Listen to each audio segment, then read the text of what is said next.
In today's video, I will walk you through how to set zoom video filters. Start from your zoom dashboard, then look toward the bottom left corner and click the small gear icon. This opens the settings menu, where you'll find the controls for your video and audio. If you don't see the gear icon right away, check along the lower edge of the window until you find it. Once you're in settings, select the video and effects section. This is where you'll find the options related to how you appear on camera. Next, switch to the Video Filters tab.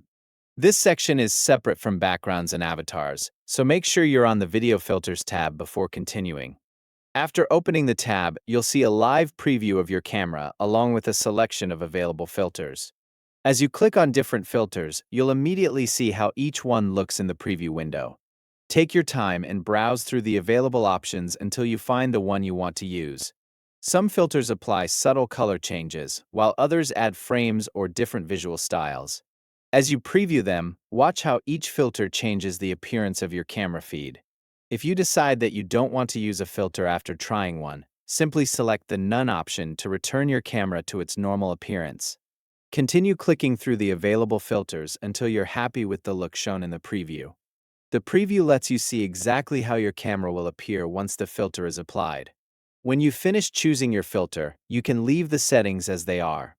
Your selected filter will remain applied until you change it or switch back to the None option. To review the process, click the gear icon to open settings.